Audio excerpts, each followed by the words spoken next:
What's poppin', G? So today we bring this amazing tool that copies across MT5 and MT5 accounts. It's free. The only thing you need to do is to create an account with fxblue.com, that is the provider. It's also free. So I'm gonna leave the link in the description for the direct download. So this tool not only copies across MT5 and MT4, it also provides some risk management and time filter options. So it's a very good combo with my EA. It will provide tons of value and also will level up the amount of trading or portfolios you can have at the same time, not limiting you to only one or two or MT4 or MT5, because my EA natively is MT4, but with this you can also use it in MT5. Sometimes for prop firms this is very interesting.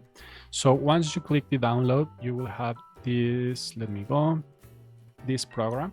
In this case is not a .x4 like the expert advisors usually are, because this will be more efficient for multiple terminals. So sometimes you can have more than two, so doing the process manually is kind of slow. So as you can see here, I have 4, so I just need to select the ones that I need, or you can select all like me, but in this case I already have them, so just select them. Sometimes I don't remember if you need to close them, but if not, maybe the program will do it for you. If not, you have the option to find the files or the folder manually, but in this case those are mine, so I'm gonna my antivirus is so annoying. So in this case I already have them, so I'm not gonna click install, but in your case do it.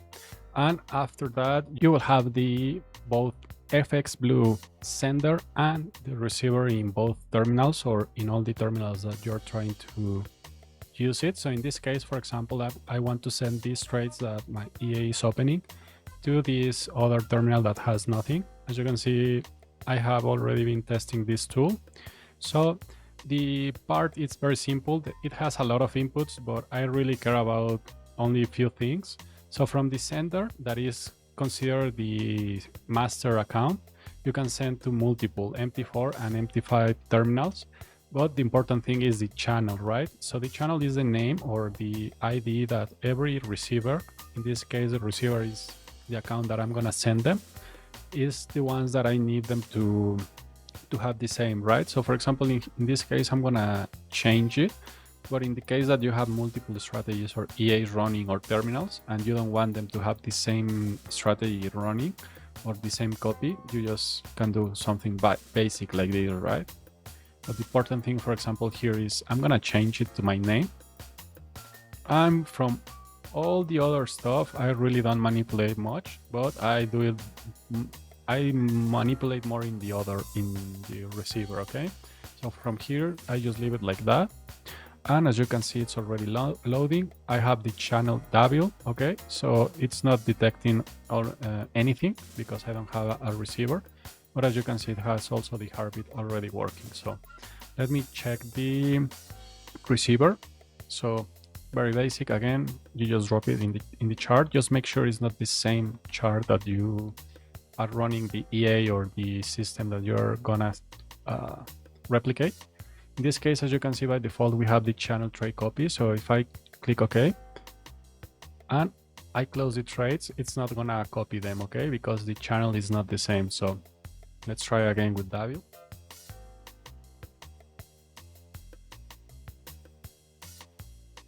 And let's close them again. And that's it. Very easy, right? Already copying the trades, same lot, almost same price, because of course we have a slippage and maybe spreads can also widen the price. So make sure that at least you start the receivers in some sessions that are not very volatile for your asset, but also consider that you won't be feeling the same price all the time, okay? But for that you can use pending orders or the EA if it's not opening at the price that you want. Oh, let me drop it again. If the EA is not opening at the price that you want, you can also select the option for, here, you can either trade all orders at market or use them as limit orders, okay? If it's sleep, it will place a limit order. In this case, I'm gonna keep it false because I want them to always be at market price. I don't care about the slippage really. So here we have some interesting options. For example, the suffix, in case you have show USD, just leave it like that. Make sure your market watch doesn't have any suffix, but sometimes they have like an M, a .m or a .c, or sometimes, for example, show USD is equal to gold in some brokers. So just make sure that this option is selected.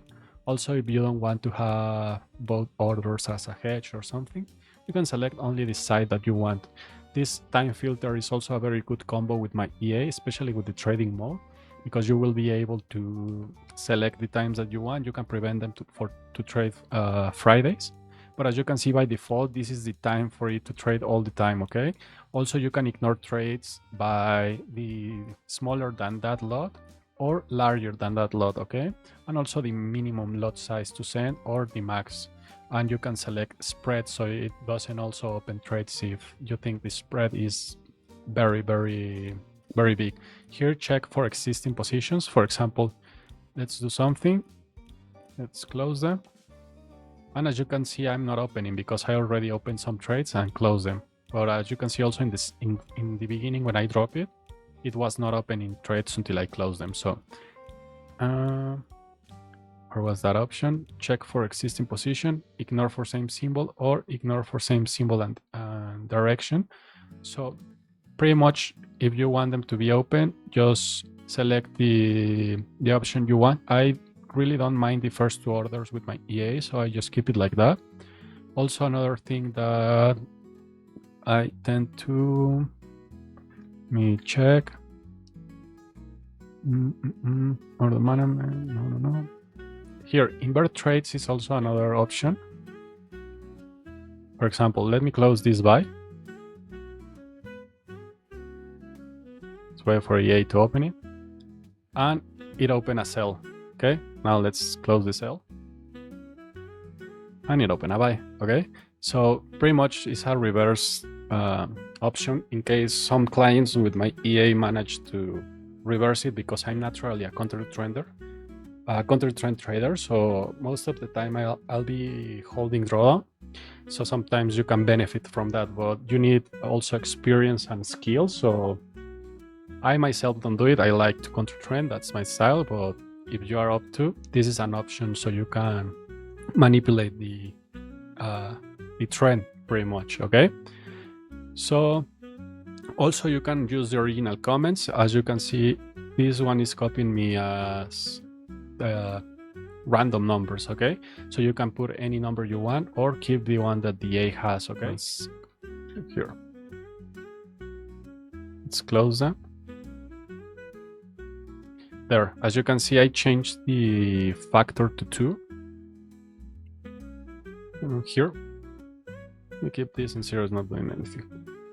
I changed the factor to 2, so pretty much is multiplying every lot by 2. Okay, this is based in the multiplier that you select, because as you can see here, you can have also max lots, min lots. It doesn't matter the cent account unless you have two issues with the opening of trades. Maybe you have to round the lot size, well, the code to the broker you're using. And for example, the stop loss and TP, I don't use them, so I don't mind. And for example, here is a very important, the account management. You can stop trading below equity at X, stop at drawdown X, or calculate the profit from own orders only. Okay, and the amount of total orders. You can do a lot of things. It's depending on your needs, but this is a very interesting tool. So if I need to multiply or to reduce the lot size, I always add the risk factor at, of course, I don't use number 2 or 2. I use something like 1.25, for example. So I'm manipulating my, here is not gonna, so I keep it the same. So in case I need to reduce the risk, for example, from this terminal that has 100% of my calculated risk and I want 50%, I just do that, you know, I just take the half of the risk by multiplying by a lower risk factor. Okay, so this is pretty much the tool, but has tons of potential and tons of things that we can do. So just check it, install it, and if anything, just give me a comment and we can check it together.